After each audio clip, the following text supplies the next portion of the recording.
لیکن ہم اپنے ایمان کے بارے میں انتہائی غافل ہیں۔ جو مجھے سن رہے ہیں بھائی بہن وہ ذرا غور کریں، اور میں بھی غور کرتا ہوں کہ کیا 24 گھنٹے میں ایک بار بھی کبھی یہ دل میں خیال آتا ہے یار ایمان ضائع نہ ہو جائے، شیطان ایمان ہی نہ چھین لے، ایسا نہ ہو اللہ نہ کرے کہ میدان محشر میں مجھے جا کے خدا نخواستہ مرنے کے بعد پتہ چلے کہ یار فلاں وقت میں تمہارا ایمان ہی سلب ہو گیا تھا۔ یہ جو ایمان کی حفاظت کا شعور اور زوال ایمان کا خوف یہ ہمارے اکابرین میں بہت زیادہ ہوا کرتا تھا۔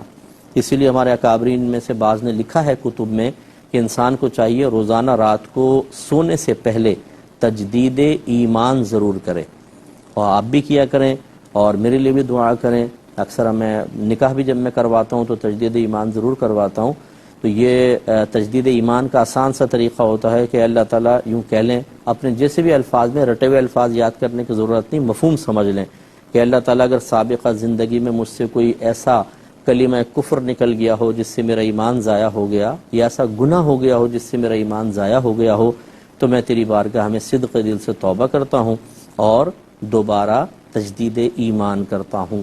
اور پھر آپ کلمہ پڑھ لیں، پہلا کلمہ یا دوسرا کلمہ، تو مسلمان ہوں گے۔ اور اگر خدا نہ خواستہ ہو گیا تو پھر حالت ایمان میں آ جائیں گے، اور پہلے سے ہی صاحب ایمان ہے تو مضبوط ہو جائے گا۔ تو یاد رکھیں کہ جب دشمن کامل ہوتا ہے وہ اگر آپ کے ملک پہ حملہ کرتا ہے سب سے پہلے آپ کے ایئرپورٹ تباہ کرے گا، آپ کا اسلحہ ڈپو ختم کرے گا، یعنی فوجی اڈوں پہ حملہ کرے گا، کیونکہ وہیں سے رسد آتی ہے۔ وہ جب ختم ہو جائیں گے اس طرح پل توڑ دیتے ہیں تاکہ آمد و رفت ختم ہو جائے ایک ایریا سے دوسرے ایریا تک جانے کی، جب یہ ختم ہوتی ہے تو آسانی سے قابو پا لیتے ہیں۔ اس کا مطلب ہے کہ ماہر جنگ کرنے والے وہی ہوتے ہیں جو اس جگہ پہلے ٹارگٹ کرتے ہیں کہ جہاں سے انسان کی ریڑھ کی ہڈی توڑی جائے۔ اسی طریقے سے اب آپ شیطان کو دیکھ لیں، یہ پوشیدہ دشمن ہے، بڑے بڑے پڑھے لکھے لوگ جو صاحب علم ہیں ان کے پاس بھی آ کے اس نے بہکانے کی کوشش کی ہے، تو یہ کتنا خطرناک ہوگا۔ تو یقینی سی بات ہے یہ بھی اس چیز پہ حملہ کرے گا جو سب سے زیادہ امپورٹنٹ ہو اور جو بنیاد ہو، اور وہ ایمان ہے۔ تو اس لیے سب سے پہلے یہ ایمان پہ حملہ کرتا ہے۔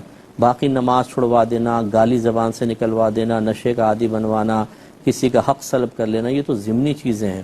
اس لیے جب یہ دشمن ہوشیار ہے تو ٹارگٹ پہ حملہ کرے گا، اور وہ سب سے خطرناک چیز ایمان ہے۔ اس لیے ایمان کی حفاظت کا شعور ضرور بیدار کریں۔ اس پہ مزید کلام کریں گے نیکسٹ پروگرام میں۔ وآخر دعوانا ان الحمد للہ رب العالمین۔